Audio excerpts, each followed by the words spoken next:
All right, sir. Let's pull up a couple swings. We're going to take a look at what we worked on while you were here for the week. And that's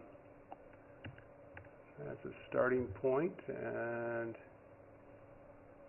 here is a reference of later on in the swing. Okay.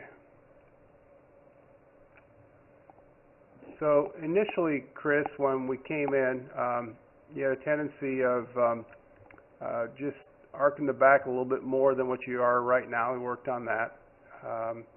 Your takeaway was just a bit too much with the hands and arms only, and as a result, the club got a little bit long, and the left arm got a little bit bent. And so when it got bent, the bicep engages, and then it's going to start to spring the club as it starts. The bicep is going to start to straighten the arm out, and it starts to spring it early, and you see how it's coming down with a very steep angle approach and from the outside. At this particular point, the club head is now on the outside coming into the ball, which gave you a loss of control. It's more of a slice. Also, you'd be hitting up on it because the club head starts to pass the handle, and it was a very inconsistent strike as a result of that. So we worked on a few things. One was to really rotate the left shoulder behind the ball and keep your left arm a little more extended, and you can see that happening here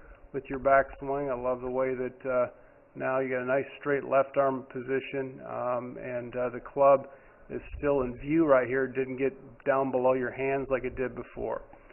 From this particular position, it's easier for you to start your downswing and deliver that club as you're rotating your upper left arm now to get clearing out of the way into a good balanced finish. And I love the way when you're done, you're balanced up on that right toe, right heel's up in the air, everything's turned through, and you've really ended up in a really good balanced position right there.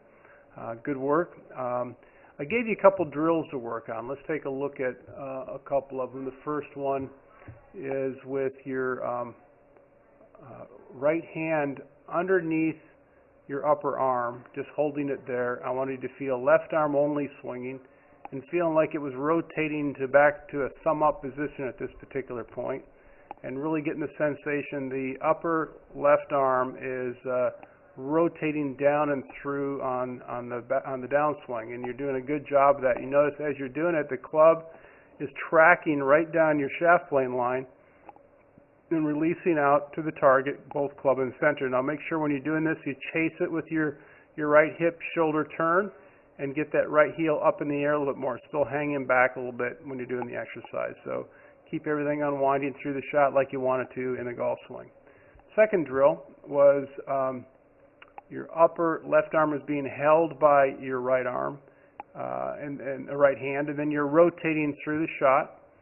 Feeling like you keep that elbow pointing down to the ground all the way through, and the same sort of thing. Make sure you get off that right foot, turn that right hip through as you rotate that left arm forward.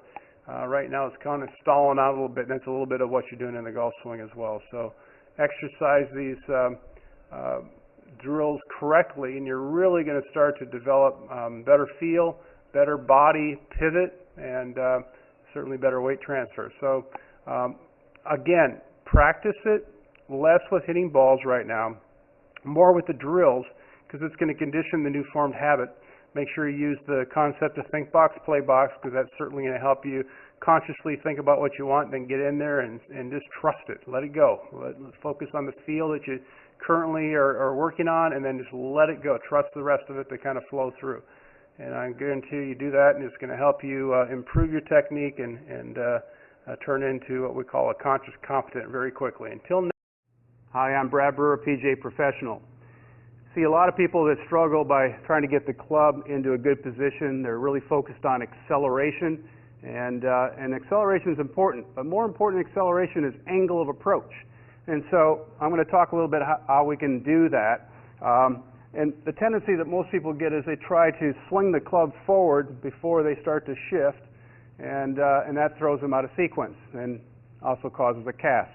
So to get out of that sensation, what I want you to feel like you do is complete your backswing, split your hands, and get the feeling that you're going to shift your weight Just feel like your feet and your knees kind of rock to the forward side. You notice when I do that, the club is starting to fall down into this delivery position, yet I have not released an angle. So turn it back, split your hands, shift, and then from here you can go ahead, turn and swing. So in sequence, you want to feel that that angle of approach is coming down with a held angle like that, and it's happening from your lower body movement. You work on this, it's going to help you synchronize your forward motion swing, where you feel like you shift first before you turn, and then you finally swing at the end.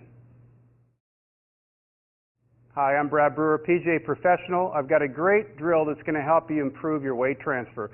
Big tendency that a lot of people have is they release early and swing off their back foot, swinging up on it. So this drill is going to certainly help you improve that, and it's a step-in drill to improve your weight transfer. So feel like you go ahead and turn away, get that club set to the top, move your left foot right to your right, step forward, swing through. It's a simple little practice drill, and I'll demonstrate it again, that will really help you get the synchronization of lower body initiating the forward swing before you start to swing with your hands and arms. Again, swing away, hold it at the top, step to your right foot, step forward, swing through. You'll notice that you're going to brush through and get the bottom of your swing arc a little bit more forward in your stance. If you're getting that, you know you're doing it correctly.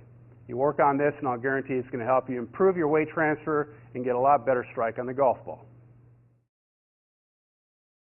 Hi, I'm Brad Brewer. I'm a PGA professional, and this exercise that I'm going to show you, I explain to all my students. It's about think box, play box. And originally, P. and Nielsen came out with this, and I love it. I share it with almost every student that goes through our program. And the concept is this. When you're learning how to do something different in the golf swing, it's good for you to be conscious about it. So in preparation, you want to stay in your think box, which there's an imaginary line here on the ground. I'm in my think box here. If I cross over here, now I'm in my play box. So back over here in the think box, because we don't want to be thinking in the play box. Over here, I'm going to work on a little drill that I want to feel. So I'm feeling the sensation of what I want to feel right now, feeling the good rhythmic swing that I want. And now I feel like I'm ready to execute the shot. I step out of the think box into the play box. I get ready, and I go. Now, the time you want to spend here is very minimal. I like to be in and out of here in about 5 seconds. If you get in here and you start overthinking, best to kind of step back over here for a second in the think box. Don't think in the play box. That'll help you immensely, and not only improving your technique and bridging the new feel into your ability to create the habit, but it also will be a routine you can take to the golf course and play with.